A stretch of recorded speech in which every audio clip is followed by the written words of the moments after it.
Federal government reassures timely completion of second Niger Bridge. Leadership of the House of Representatives expresses optimism of President Buhari addressing challenges confronting the country. The Diaspora Commission responds to complaint by Nigerians abroad about fee charges. These and more with me, Rhoda Anonam, on Panorama Today.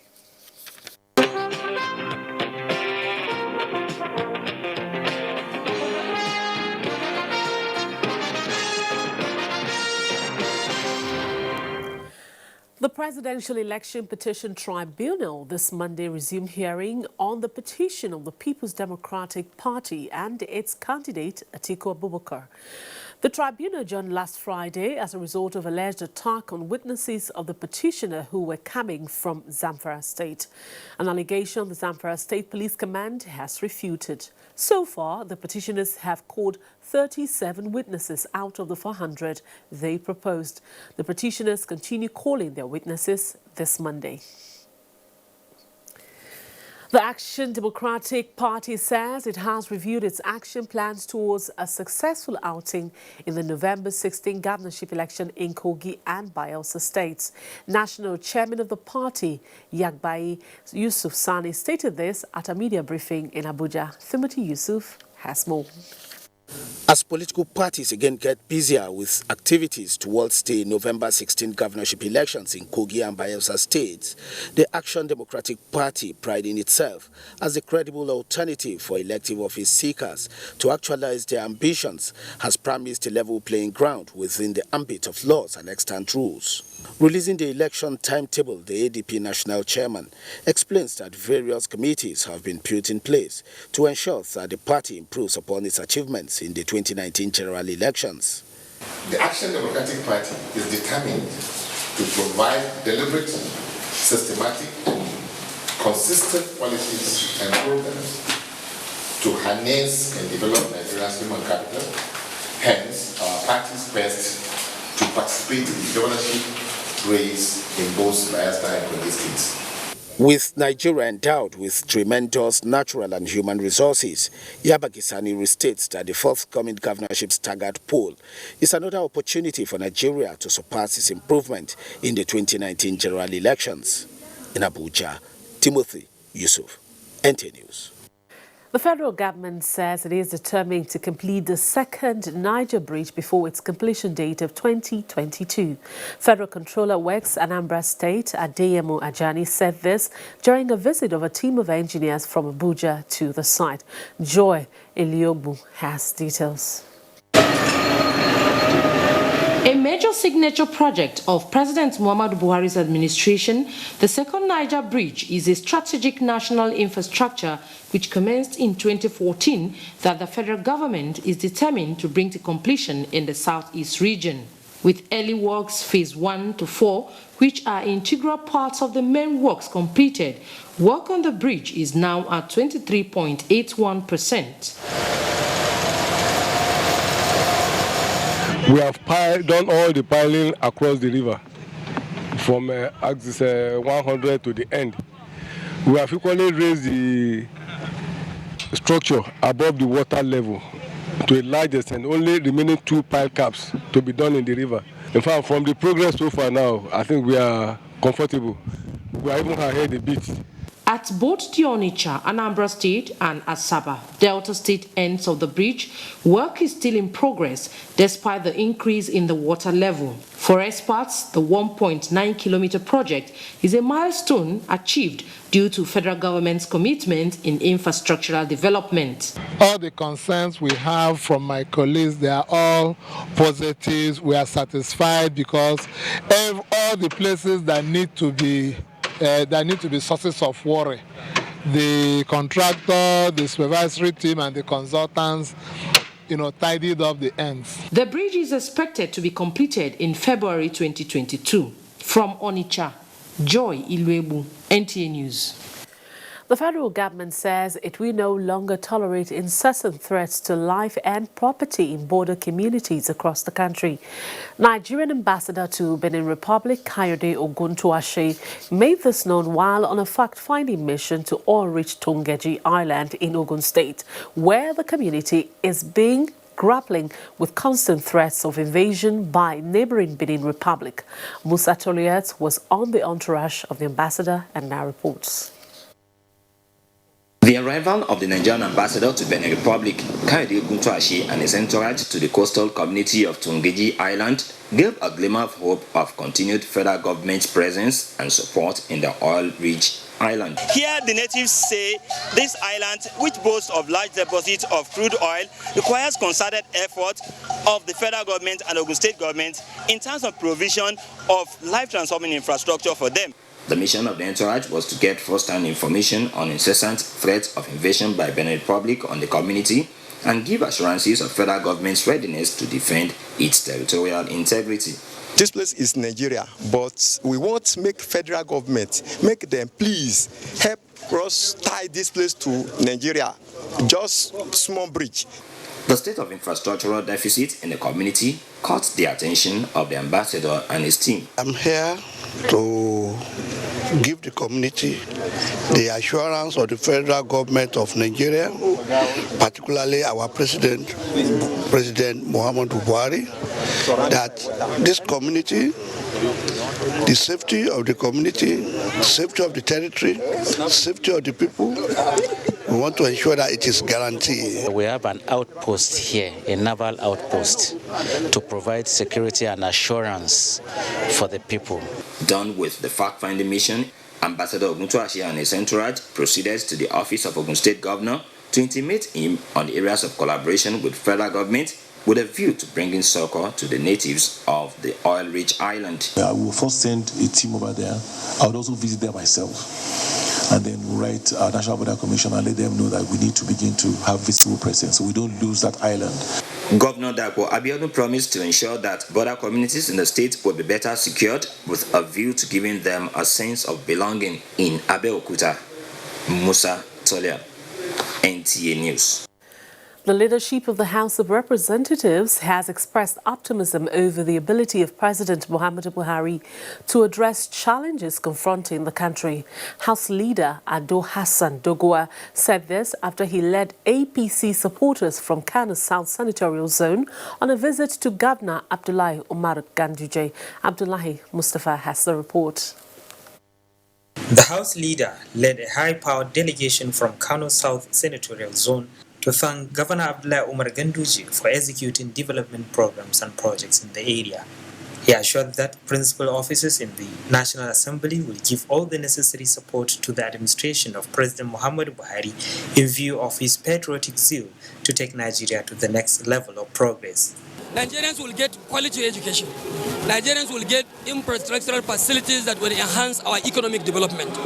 Nigerians should have confidence in the National Assembly, and they should have also confidence in the government of the Federal Republic of Nigeria, ably represented by Mr. President.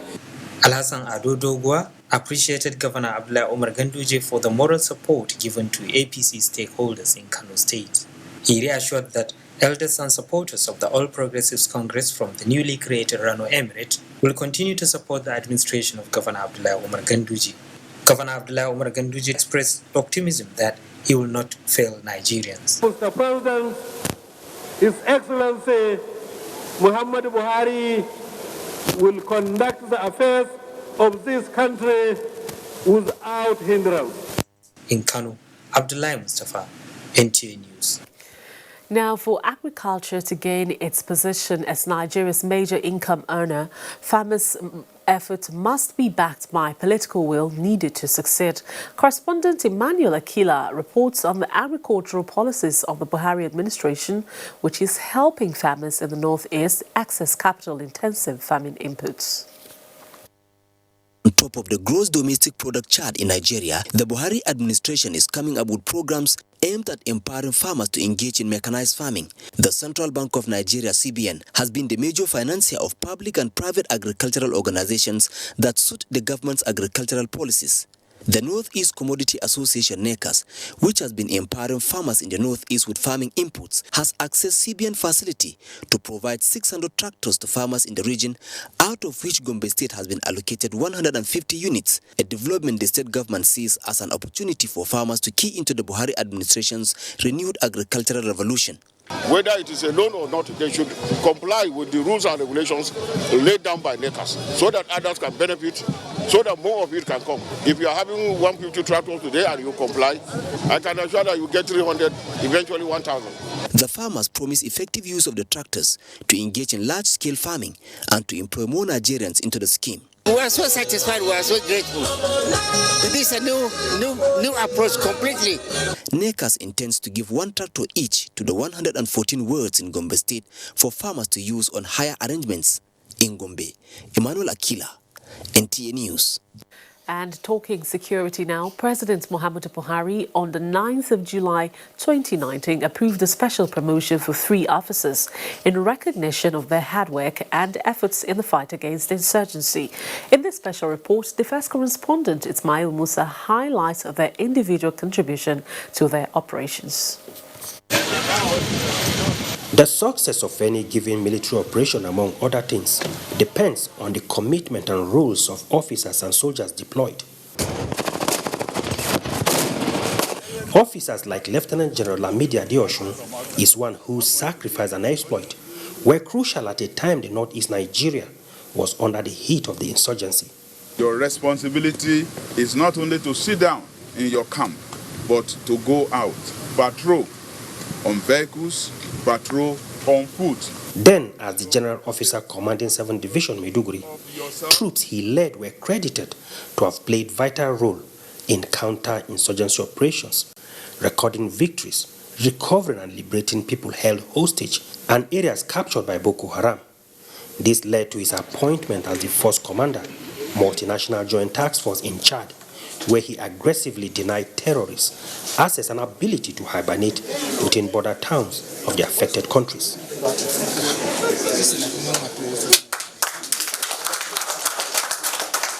Major General Abdul Malik Bulamabiu is another officer who established a rapid deployment force that always made proactive response to threats in parts of Borno State. Several young officers and soldiers sacrificed and wisdom have contributed to the grading of the Boko Haram terrorist group. Some of them still serving while others have paid the supreme price. Among those still serving is Captain Abubakar Njibrin, whose gallantry and subsequent recognition accord hope and encouragement to other serving young officers. You will also agree with me that we would not be celebrating these elevations if the President and Commander-in-Chief of the Armed Forces is not who he is, in his objectivity and in total support of the efforts of the service chiefs. I must also commend the Chief of Army Staff for his leadership and his readiness to accommodate an officer of equal rank.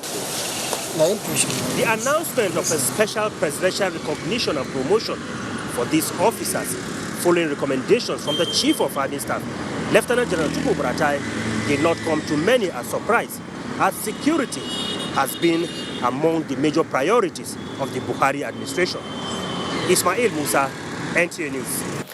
Meanwhile, the Nigeria Police Service Commission says it will continue to place premium on transparency, physical and mental fitness on ongoing nationwide recruitment. This, the chairman of the commission, Musliu Smith, says is to ensure repositioning of the force. Olajide Bello reports that this was at the ongoing on-the-spot assessment of the exercise in Akure. With Nigeria's growing population of over 200 million people, the task of security becomes cumbersome for relevant agencies. Statistics reveal that Nigeria Police Force, being the principal law enforcement agency, has a staff strength of about 371,800 personnel. In its quest to be on top of its game, the force is conducting a nationwide recruitment, and that is why the chairman, Police Service Commission, visited Akure to assess the exercise. I want to emphasize the fact that for many years, I think it's the first time we are doing very, very intensive screening of people who want to bring into the force. It's the same standard procedure. We have the approval of Mr. President to recruit 10,000 rank and file for the force. The Commission says it is poised to reposition the force for enhanced professionalism. A total of 5,048 candidates have been shortlisted for screening in Akure, Olajide, Bello, NTA News. Still staying with security, over 500 political thugs in Bauchi State have surrendered their arms and denounced acts of criminality. Commissioner of Police Bauchi State Command Habu Sani mentioned this on the occasion of the formal renouncing of the thugs at the police headquarters in Bauchi. Maria Mubala reports.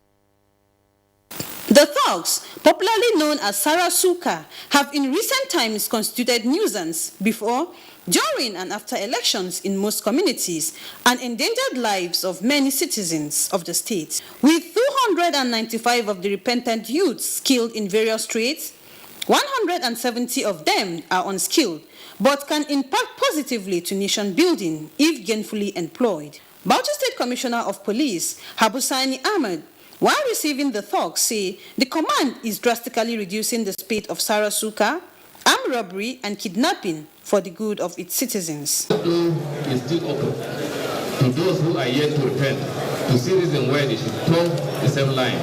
Representative of Bauchi State Governor, Chief of Staff, Government House, Alhaji Abubakar Kari, and other prominent people in the state call on government and non-governmental organizations to come up with programs that will assist the youth and make them employed. And the people that the governor is employing today as his advisors and aides are also you. So you can count on the government to help you, inshallah, to be better people for the future, inshallah. They advise the youth to seek forgiveness from the Almighty. In Bauchi, Maria Mubala, NTA News. You're watching Panorama. We'll take a short break. When we come back, we have more stories, so stay with us. Been a long and tough one. Our founding fathers and compatriots sacrificed their comfort and even shed their blood. We cannot at this point in history afford to spirit away their sacrifices for immediate but temporary gains of today. Let us emphasize what unites and not what divides us. Working for the unity of purpose with a stronger vision for a better tomorrow. NTA, growing with the nation. Together, no matter where you come from, no matter your religion, we are one. Let's live together. Let's stop fighting each other. Let us live as one. It doesn't matter where you come from, your tribe or religion, man, woman or child. It doesn't matter who you are. Put Nigeria first. No matter where you come from, no matter your religion, we are one. Let's live together. How can we develop when we're always in crisis? Families have become refugees in their country. No matter our differences, show some understanding. No matter where you come from, no matter your religion, we are one. Let's live together. Nigeria, the only country we can train with remarkable potentials to excel. Let us believe in ourselves and change our attitude for the sake of our country and generations unborn. Let us revive our cultural values, which are our essence as a nation. Let us renew the spirit of patriotism and hope in our dear country. Do not take or give bribe. Be punctual always. No more African time. We can't expect to be global citizens and operate on African time. Join the queue. Insist that people are attended to on a first-come basis, no matter who they are or where they come from. Nigeria, good people, great nation.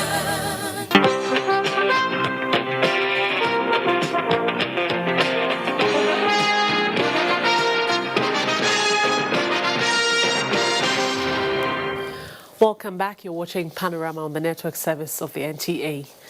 The chairman and CEO of Nigerians in Diaspora Commission, Dabiri, has responded to complaints of Nigerians in diaspora about the fees charged by the National Identity Management Commission, NIMC, for the registration and issuance of identification numbers for legal Nigerians resident in various countries abroad. Joe Siago tells us more.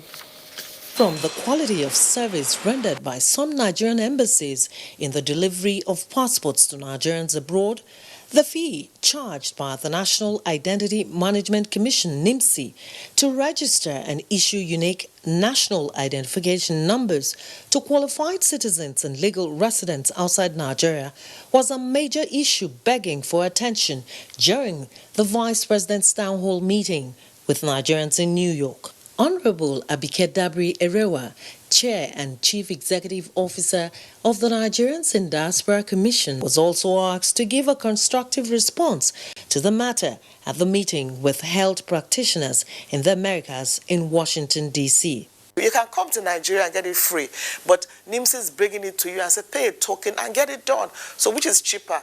To fly with your family to Nigeria and get your national identification number, which subsequently must be in your passport. And within the next 5 years, I believe they want to ensure everybody is enrolled. So taking it to you in the diaspora is their own way of collaborating with the diaspora, making life easier. So if a token is charged, because it costs them to bring this equipment and everything to them in the diaspora, so they're asking, pay a little amount. You have an option. It's not compulsory. You can come back to Nigeria. You can come to Nigeria anytime you're traveling and get it done with your family, but you have the option of getting it done where you live. In Washington, D.C., Joy Usiago, NTA News. Nigerian Muslim pilgrims are daily arrive in the Kingdom of Saudi Arabia in hundreds for the annual Holy Pilgrimage. Lami Ali has the report. From the commencement of airlifts of the Muslim pilgrims on the 10th of July 2019, more than 5,000 Nigerians have so far arrived Medina, Kingdom of Saudi Arabia, from Katsina, Lagos and Kano states for the religious exercise. The National Hajj Commission of Nigeria, alongside States Pilgrims Welfare Board, have scaled up efforts to ensure seamless operation involving feeding, accommodation and medical care for the pilgrims. All arrangements, all what you see here is paid by the pilgrim. He has paid for it, and we, from the NACON side, we are only to ensure that he has gotten the value for that money. 350 members of staff, all cadres, that is doctors, nurses and pharmacists. And we are normally preparing our staff to work pre-Arafat, post-Arafat, both in Mecca and Medina. Some of the pilgrims, while speaking to NTA News in Medina, commend the welfare arrangements. The food is very okay, and even it can sustain even 2 people. Immediately I got there, I went to mosque in the morning, then this afternoon again I went there. So alhamdulillah. The annual Muslim pilgrimage is one of the 5 pillars of Islam, ordained by Allah on believers to perform at least once in a lifetime for those who have the means. From Medina, Kingdom of Saudi Arabia, Lami Ali, NTA News. And still on the Hajj, the first batch of 500 pilgrims from Kaduna State have been airlifted to Saudi Arabia for the 2019 Hajj. Muhammad Umar Ajingi reports that the state governor, Nasiru Ahmed El Rufai, while addressing them at the Kaduna International Airport, tasked them to be good ambassadors of the country and pray for the success of the Buhari administration. Pilgrims from Igabi, Kajuru and Lere local government areas are the first set to leave Kaduna for the spiritual exercise in the Holy Land after undergoing the required screening. Nasru Ahmed El-Rufai, accompanied by his deputy Hadiza Balarabe Sabwa, urged them to adhere to the rules and regulations of Saudi Arabia. May Allah grant you a safe journey to and from the Holy Land. May Allah accept your Hajj as an act of worship. I urge you to pray for our dear country, Nigeria. The remaining intended pilgrims are expected to be airlifted soon. In Kaduna, I am Muhammad Umar Ajingi, NTA News. And now sports, Algeria and Super Eagles hope of a fourth title at the Africa Cup of Nations, and Senegal pass hard-fighting Tunisia to set up a final clash with Algeria. Police Squash Association organizes ranking competition as the 2019 Wimbledon ends in a flourish. Details with Amanzi Marcus.